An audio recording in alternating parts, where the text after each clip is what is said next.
Boa tarde a todos. Estamos começando a 65ª reunião virtual, A Queda do Homem. Para nós iniciarmos, teremos a leitura da oração do estudante Rosa Cruz. Oração do estudante Rosa Cruz. Aumenta nosso amor por ti, ó Deus, para que possamos servir-te melhor a cada dia que passa. Faze com que as palavras dos nossos lábios e as meditações dos nossos corações sejam sempre agradáveis a tua presença, ó Senhor, nossa força e nosso Redentor. Bom, vamos começar pela recapitulação. No esquema da evolução, vamos do período de Saturno até o período de Vulcano. Do período de Saturno até a metade do globo D do período terrestre, passamos por um estado chamado de involução inconsciente. Da metade do globo D até o período de Vulcano, nosso estado passa a ser de evolução consciente. No intervalo entre o período de Saturno e metade do período terrestre, habitávamos no Sol. E somente no final da época hiperbórea, que a atual esfera Terra foi expelida do Sol, criando assim uma nova oportunidade para as classes de espíritos virginais do período de Saturno, solar, lunar e terrestre. Então, no gráfico a gente verifica aqui, de Saturno até metade, na 3,5 do período terrestre, nós estávamos num estado de involução inconsciente. Aí nós temos a metade, bem na metade aqui, no momento que nós estamos, e dessa metade até o final do período de Vulcano, nós estamos no estado de evolução consciente. Quando a Terra saiu do caos, foi a princípio no estágio vermelho escuro, conhecido como época polar. Lá, a humanidade desenvolveu primeiro um corpo denso, nada parecido com o nosso corpo atual. Quando a condição da Terra se tornou ígnea, como na época hiperbórea, o corpo vital foi adicionado e o homem se tornou similar ao que hoje é o vegetal. Ele tinha os mesmos veículos que nossas plantas têm hoje e também uma consciência semelhante, ou então uma inconsciência, a que temos durante o sono sem sonhos, quando os corpos denso e vital são deixados sobre a cama durante o sono do corpo físico. Na época hiperbórea, o corpo do homem tinha a forma de um saco de gás enorme, flutuando fora da terra ígnea, e espalhava esporos semelhantes às plantas que então cresciam e foram usados por outras entidades que estavam nascendo. Naquela época, o homem era bissexual, hermafrodita.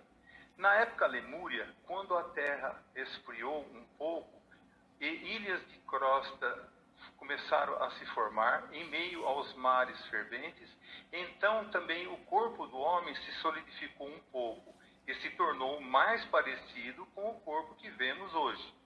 Tinha a aparência similar de um macaco, um símio, um tronco curto, com braços e membros enormes. Os calcanhares projetavam-se para trás e quase sem cabeça, pelo menos a parte superior da cabeça, que era quase totalmente ausente.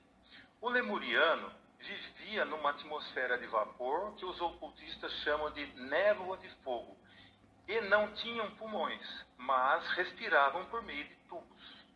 Sua consciência era dirigida para dentro, percebiam as coisas de maneira espiritual, como nós as percebemos em sonho, momento em que tudo o que vemos está dentro de nós.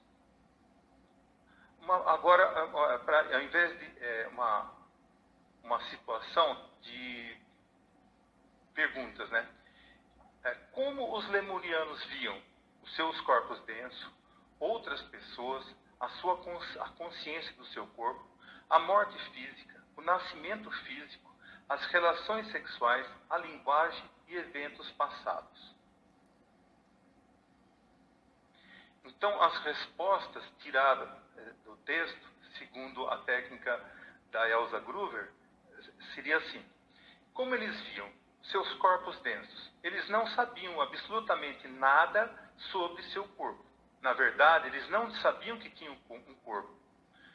Como eles viam as outras pessoas, eles não podiam ver qualquer coisa, mas ele percebia seus semelhantes. Como ele tinha a consciência do seu corpo, a dor era o meio de torná-lo consciente do seu corpo e do mundo externo.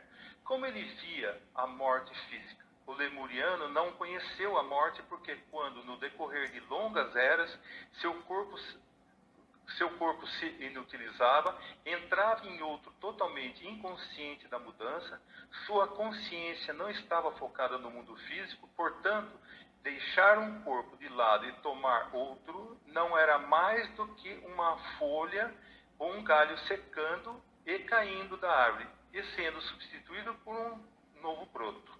Como ele via o nascimento físico, o homem não sabia nada sobre seu nascimento, nem dos outros seres. Como ele via as relações sexuais? Tudo em conexão com a propagação da raça, e o nascimento era feito por direção dos anjos, sob a liderança de Jeová. Como ele via, ou então ele exercitava a linguagem? Sua linguagem consistia de sons como os da natureza. Como ele via os eventos passados? Como o lemuriano não tinha memória, não importava a experiência dolorosa ou assustadora que ele vivenciava. Tudo era logo esquecido no passado. Agora seria a parte que vai se relacionar com o assunto da nossa reunião, a queda do homem. Lemos nos primeiros capítulos da Bíblia sobre a queda no Éden, o Gênesis capítulo 3 e também alguma coisa no capítulo 2. Descreve a experiência de um casal que representa a humanidade. Quando o ser humano tomou a força criativa em suas próprias mãos, usou-a por ignorância e, portanto, pecou contra as leis da natureza, descritos nos versos onde temos a chave de que Jeová anuncia à mulher: conceberás teus filhos com dor. Pecado é uma ação contrária à lei, e enquanto a humanidade se propagou sob a orientação dos anjos, que compreendiam as linhas cósmicas de força, o parto era indolor, como agora é entre os animais selvagens, que se propagam apenas na época certa do ano sob a orientação do espírito de grupo. Mas quando o homem, agindo sobre o conselho de certos espíritos, a meio caminho entre a humanidade e os anjos lucíferos, se comprometeu a procriar em qualquer e em todas as épocas do ano, independente das linhas cósmicas de força. Aquele pecado, ou comer da árvore do conhecimento, causou o parto doloroso que o anjo proclamou a Eva. Ele não a amaldiçoou, mas simplesmente declarou qual seria o resultado do uso ignorante e indisciplinado da função criadora. A propagação é uma faculdade do corpo vital, que é a contraparte do espírito de vida, o segundo aspecto do tríplice espírito do corpo humano. A queda do homem é a história da descida da mente, seres masculinos, e da emoção, os seres femininos, ao submundo ou natureza inferior. Os seres humanos, na época, os lemurianos, deixaram de serem autômatos e se tornaram seres de pensamento livre à custa da liberdade, da dor, da doença e da morte. Os querubins são descritos como tendo sido colocados em guarda com uma espada flamejante quando o ser humano foi expulso do Éden, para que não comesse da árvore da vida e se tornasse imortal, pois eles são a grande hierarquia criadora que tinha a responsabilidade sobre a Terra no período solar, quando o corpo vital germinou e o espírito de vida foi despertado. Quando os olhos dos lemurianos foram abertos e a consciência foi dirigida para fora, para os fatos do mundo físico, alteraram-se as condições. A propagação foi dirigida não mais pelos anjos, mas pelos seres humanos. Ignoravam a influência das forças solares e lunares e abusaram da função sexual, empregando-a para a gratificação dos sentidos. Daí resultou a dor que passou a acompanhar o processo da gestação e nascimento. A consciência focalizou-se no mundo físico, se bem que as condições não apareciam com nitidez até a última parte da época atlântica. Só então o ser humano começou a conhecer a morte como a solução de continuidade de vida que se produzia na consciência. Ao passar para o mundo superior, os mundos superiores, depois de morrer, e quando retornava ao mundo físico para renascer.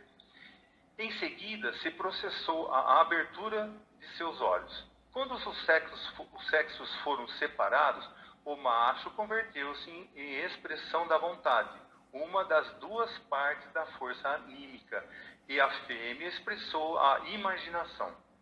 Se a mulher não fosse imaginativa, não poderia construir o novo corpo na matriz. E se os espermatozoides não fossem a ativa concentração da vontade humana, não seria possível realizar a fecundação e começar a germinação, resultante da contínua segmentação do óvulo. O sêmen e o óvulo dos seres humanos são estéreis, sem o átomo semente do ego reencarnante e sem a matriz do corpo vital. O corpo vital, tendo sido modelado pelos senhores do destino, proporcionará a forma do corpo denso, órgão por órgão. Esse molde ou matriz é então colocado no útero da futura mãe. O átomo semente do corpo denso está na cabeça triangular de um dos espermatozoides do sêmen paterno. Somente esse único espermatozoide possibilita a fecundação.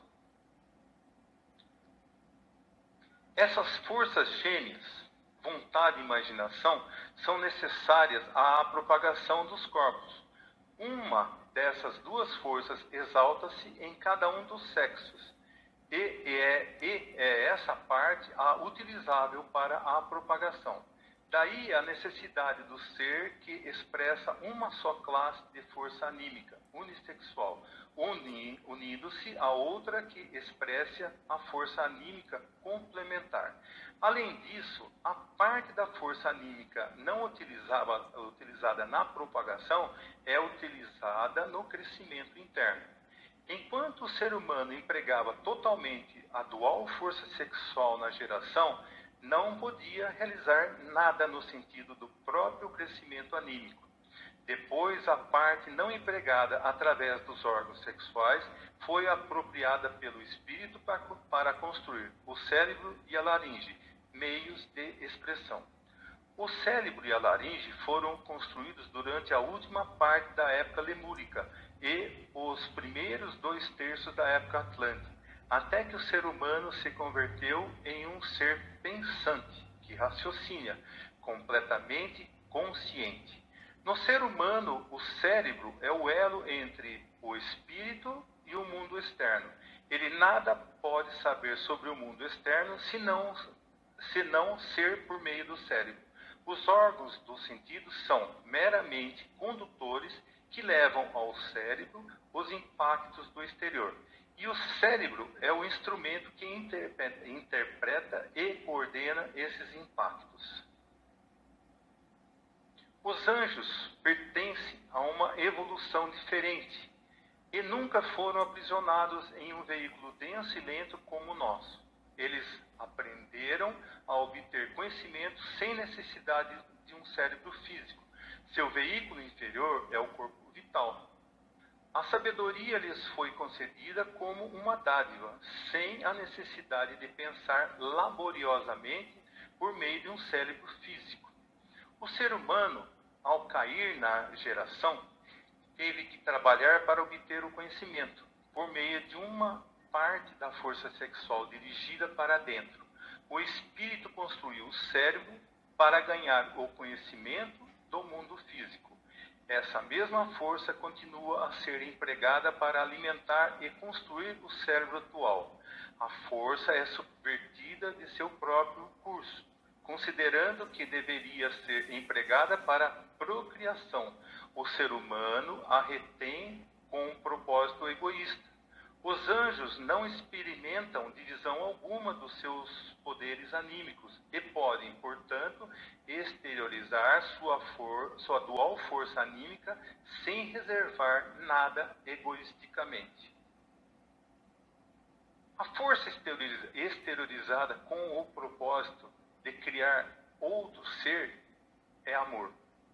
Os anjos exteriorizam todo o seu amor sem egoísmo nem desejo, e, em troca, a sabedoria cósmica flui através deles.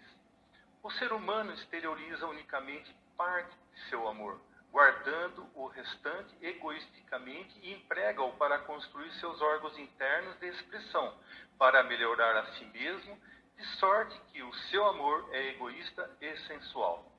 Com uma parte do poder anímico criador, ama egoisticamente a outro ser, porque deseja a cooperação na propagação, e com a outra parte pensa, também por razões egoístas, porque deseja conhecimento. Os anjos amam sem desejo, mas o ser humano teve de passar pelo egoísmo.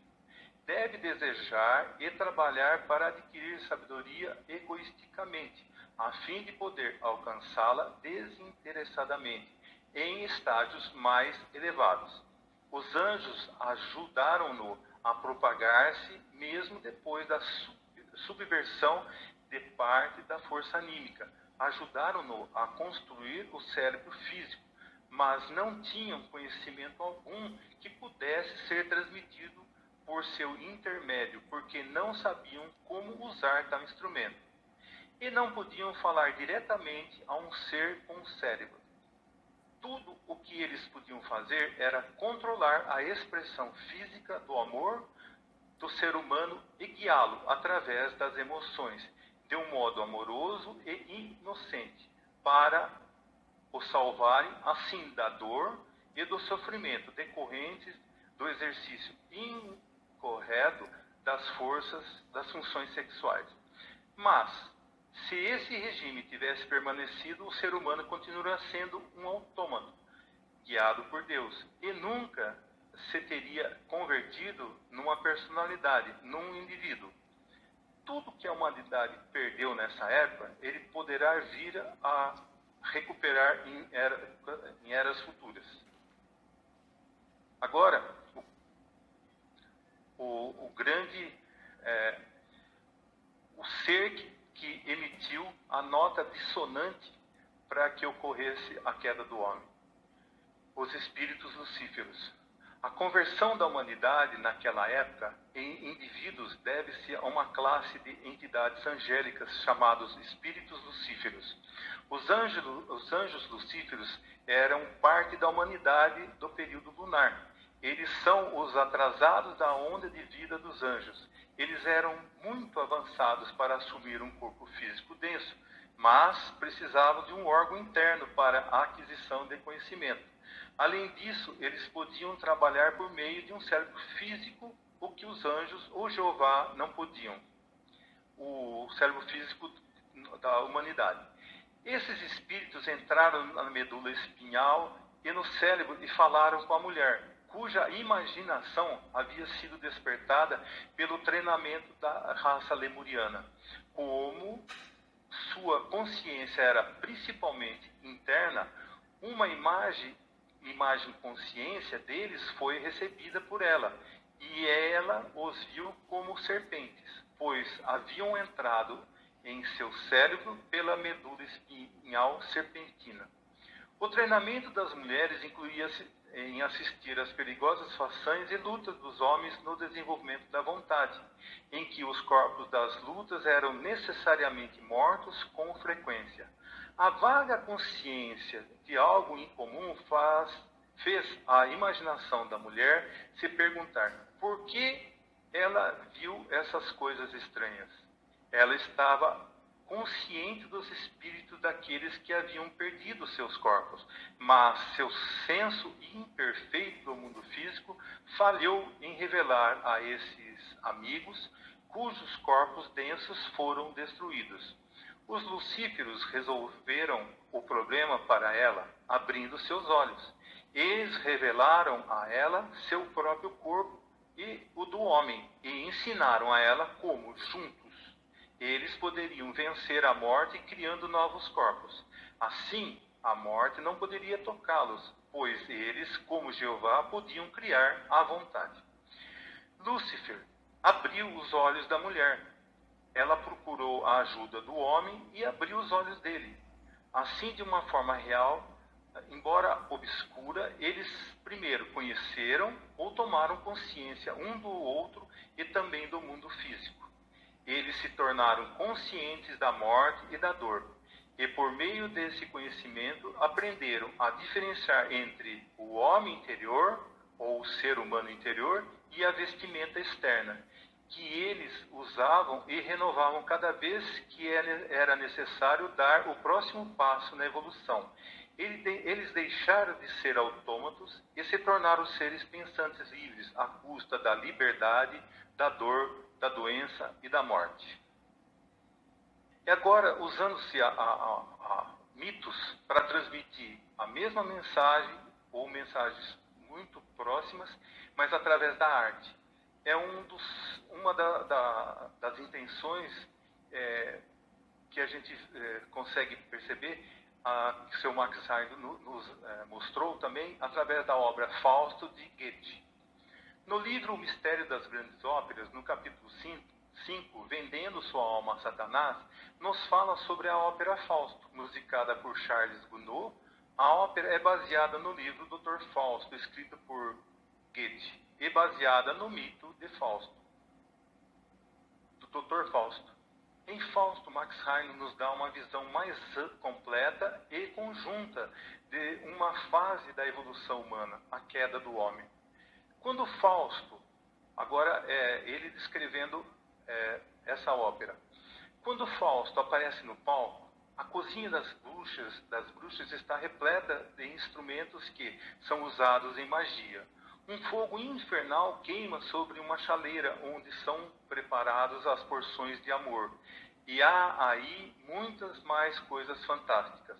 Observamos vários objetos inanimados, mas o que mais desperta a nossa atenção é uma família de macacos, a qual tem um grande significado porque representa uma das fases da evolução humana.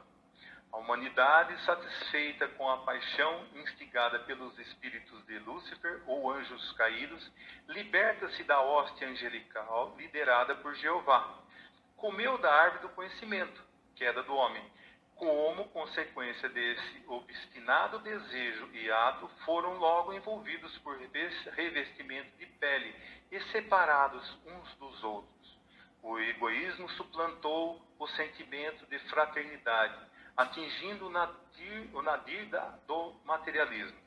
Alguns foram mais passionais que outros, por isso seus corpos cristalizaram-se mais. Eles degeneraram e se tornaram antropóides. Seu tamanho foi reduzido à medida que se aproximavam do limite onde a espécie deveria ser extinta. Eles são, portanto, os pupilos especiais dos espíritos lucíferos. Assim, o mito de Fausto mostra-nos uma fase da evolução humana não incluída na lenda maçônica e dá-nos uma visão mais completa e conjunta do que realmente aconteceu. Houve uma época em que toda a humanidade passou pelo ponto onde os cientistas acreditam estar localizado o elo perdido. Os que agora são antropóides degeneraram a partir daquele ponto, enquanto a família humana evolui até o presente estágio de desenvolvimento. Sabemos como a indulgência para com as paixões embrutece aquele que por elas se deixam levar. Podemos compreender prontamente que, quando o homem estava ainda em formação, sem individualidade e sob controle direto das forças cósmicas, esta indulgência não era controlada pelo sentimento da individualidade que, de certo modo, nos protege hoje. Portanto, os resultados seriam naturalmente mais desastrosos e de maior consequências. Nós temos mais uma outra obra que o Sr. Maxine nos mostra, que é em Tom Heuser, que ele chama O Pecado Imperdoável. Em Tom Heuser, é uma ópera musicada por Richard Wagner. Em Tom Heuser é divulgado mais uma das antigas lendas da alma. Ela foi dada à humanidade em linguagem pictórica pelas divinas hierarquias que nos guiaram pelo caminho do progresso, para que a humanidade pudesse subconscientemente absorver os ideais pelos quais teria que lutar em vidas futuras. Tom Heuser é sobre a luta entre este mundo e o mundo além, entre a fé, cujo representante na Terra é o Papa, e a luxúria, cujo representante na Terra é Vênus. Esses dois objetivos na vida são incompatíveis e é por isso que sua luta se enfurece dentro do embrutecido ser humano. Nos tempos antigos, o amor era brutal. Qualquer ser gerado de uma união sobre tão brutais condições deveria ser brutal também. E se a humanidade devia ser elevada, o padrão do amor tinha de ser elevado. Tom Heuser é uma tentativa nessa direção. Jeová é o mais alto iniciado do período lunar, o regente dos anjos, que durante este presente dia de manifestação trabalha com nossa humanidade através da lua. Ele é o regente da fecundação e o fator principal da gestação, o que propicia a prole ao homem e aos animais, usando o raio lunar como seu veículo de trabalho durante as épocas propícias para a fecundação.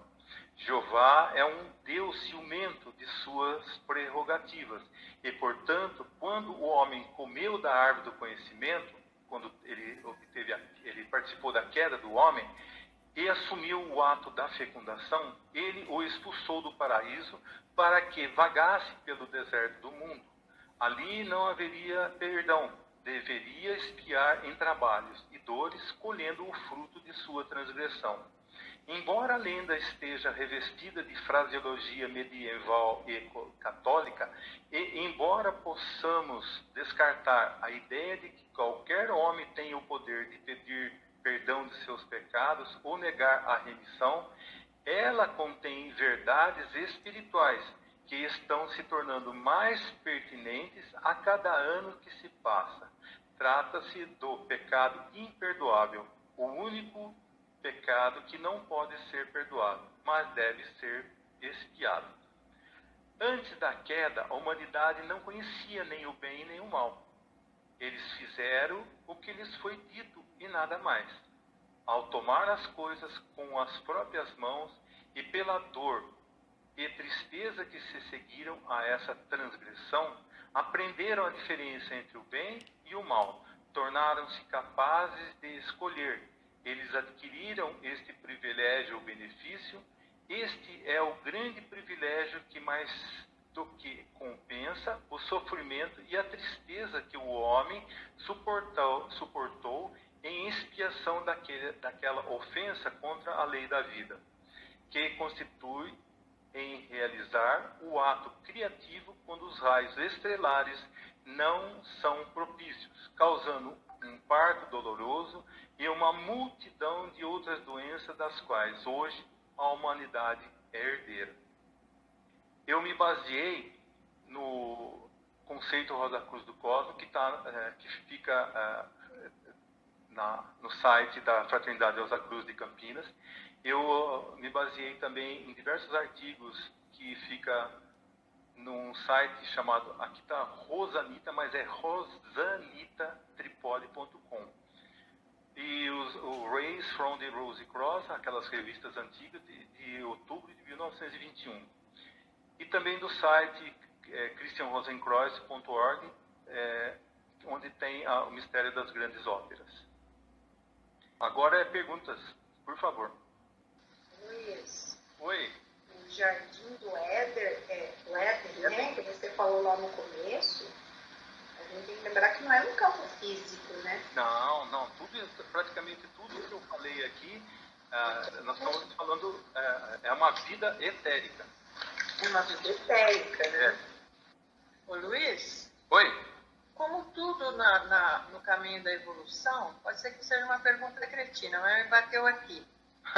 Cretina não tem pergunta. O espírito Lucífero, na verdade, ele originalmente ele é um anjo, né? Ele é um anjo que se atrasou. Ele é atrasado os seres que viviam na época lunar, a humanidade daquela época eram os anjos. E uma turma lá se atrasou. No caso, os anjos caídos ou lucíferos. Então, a pergunta é a seguinte: alguns desses espíritos lucíferos, eles podem eventualmente ser assim, pioneiros agora, né, depois de tudo isso, e serem novamente incluídos entre os anjos? Então, eles estão prestando, tal como os senhores de Mercúrio, os senhores de Vênus nos prestaram um grande, mas um excelente trabalho aqui, com uma finalidade, deles voltarem à onda de vida reinante daqueles dois planetas. A pergunta foi lembrando disso. Isso.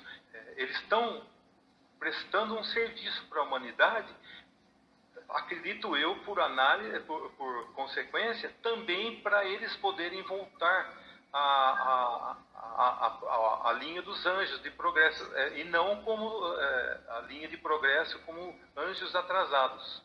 Sim. Luiz, mas a queda foi necessária, né? Foi necessário. A queda não foi... Gente, espera um pouquinho, vamos por partes aí. A queda não foi necessária. A queda foi nós, seres humanos, lá naquela época, ou renascendo como homem ou renascendo como mulher, porque há alternações de sexo e nascimento. Desde nós época, né? decidirmos por nós mesmos decidir por nossa livre e espontânea vontade, abusar da força sexual criadora como meio para atingir o prazer. Isso. Só o prazer, para dizer o seguinte: eu mando, eu procrio a hora que eu quiser e quando quiser. E aí, uma vez chegado a isso, nós chegamos à conclusão de ter relação sexual para possuir o outro. Então, eu, enquanto homem, tenho a relação sexual para possuir a mulher, e eu, enquanto mulher, tenho a relação sexual com o homem para possuir o homem. Por isso que chama possuir, inclusive, entendeu? E por isso que dá essa satisfação do orgasmo, porque no orgasmo é que a gente atinge o pináculo da materialidade de novo. E esquece que existe Deus. Alguém tentou ter uma relação sexual pensando em Deus? Tente você ver se você consegue. Por que você não consegue? Porque, na realidade, quando você atinge o orgasmo, você está atingindo a nadia materialidade. Você está revivendo aquele ponto em que você atingiu lá na época Atlante, à custa da força sexual criadora. Só que hoje você está gastando. Por isso que chama degeneração. Então, a degeneração é o quê? É o gasto da força sexual para possuir o corpo de uma outra pessoa. Isso é degeneração. O que é geração? É ter uma relação sexual com uma outra pessoa para se completar a comunidade criadora e assim dar chance ao nascimento de um irmão e de uma irmã que está na fila do outro lado esperando. O que é regeneração? É você sublimar toda a força sexual criadora que você não utiliza para a procriação, para que ela fique armazenada na região sacra do seu corpo, a posição relativa à região sacra do seu corpo, que é bem no pé da espinha, da medula espinhal, para que depois, por meio de um trabalho de auxiliar visível, ou seja, de praticar os treinamentos Rosa-Cruzes, fazendo os exercícios esotéricos e servir durante todo o seu dia, a quintessência disso pega esse material que está na região sacra, que é a força sexual criadora, não gasta para a gratificação dos sentidos, e por meio de Netuno Essa força sobe pela medula espinhal até a posição da laringe, e na posição da laringe ela abre, e a forma que a gente vê é a forma do santo grau, a forma do grau sagrado, onde você se torna de fato, por mérito e direito, um auxiliar invisível consciente. A queda aconteceu porque muitos de nós atendemos a solicitação dos espíritos lucíferos e, pelo nosso atraso, nós cortamos atalhos e nos evoluímos. Muitos espíritos virginais, muitos irmãos e irmãs nossas não caíram, portanto, não tiveram o pecado original. Entre eles, o que mais exalta-se na Fraternidade Rosa Cruz é um iniciado que nós conhecemos e que veio a última vez como Maria. Mas teve outros, teve José, teve João Batista, teve João Evangelista, teve Jesus, teve muitos outros que não caíram. Christian Rosenkreuz, não caíram. Então a queda do homem não é que foi necessária, ela não estava nem prevista no esquema da evolução. Tanto não estava prevista que teve que fazer um regime de exceção. A vinda do Cristo aconteceu porque de tanto a gente gastar a força sexual e com isso afundarmos na região química do mundo físico, a gente quase criou uma segunda lua. Tá? Então tomar muito cuidado com essa afirmação, que isso confunde as pessoas, entendeu? Carlos, é uma pergunta. Hoje em dia, as pessoas que, em vez de continuar tomando esse caminho de empicar para baixo, começam a se regenerarem, ele descola da sugestão dos espíritos lucíferos. Na verdade, a culpa não é do espírito lucífero, a culpa é da nossa resposta a isso. Conforme você vai degenerando cada vez mais, você vai criando doenças consultivas. Certo. Então, ou seja, você pode ter vários renascimentos onde a sua morte é a morte de doença consultiva, aquela morte que mata você de dentro para fora e que faz você só conseguir criar corpos muito mais degenerados ou muito mais enfraquecidos e muito mais voltados para a terra e não voltados para o céu. Ou seja, você vai trazendo cada vez mais, cada vez mais, cada vez mais, e se você continuar fazendo isso até a quinta revolução, você vai pôr no sombrio da lua. Porque é magia negra. Gastar a força sexual criadora para outros fins que não seja de procriação não é magia branca, né, gente? Não. No mínimo cinza. Se você insiste nisso, insiste, logicamente você é levado para a magia negra, porque você começa a descobrir que através da força sexual criadora você pode utilizar para ganhar o outro, possuir o outro. Isso é mago negro. Então tomar muito cuidado com isso. Aí você acaba atrapalhando a vida do outro. Bom, e que as rosas floresçam em vossa cruz. E na vossa também. Então agora nós vamos ter a oração Rosa Cruz. Oração Rosa Cruz. Não te pedimos mais luz, ó Deus, senão olhos para ver a luz que já existe. Não te pedimos canções mais doces, senão ouvidos para ouvir as presentes melodias.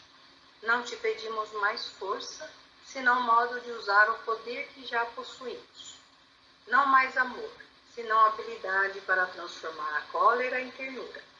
Não mais alegria, senão como sentir mais próximo essa inefável presença, para dar aos outros tudo o que já temos, de entusiasmo e de coragem. Não te pedimos mais dons, amado Deus, mas apenas senso para perceber, e melhor usar os dons preciosos que já recebemos de ti.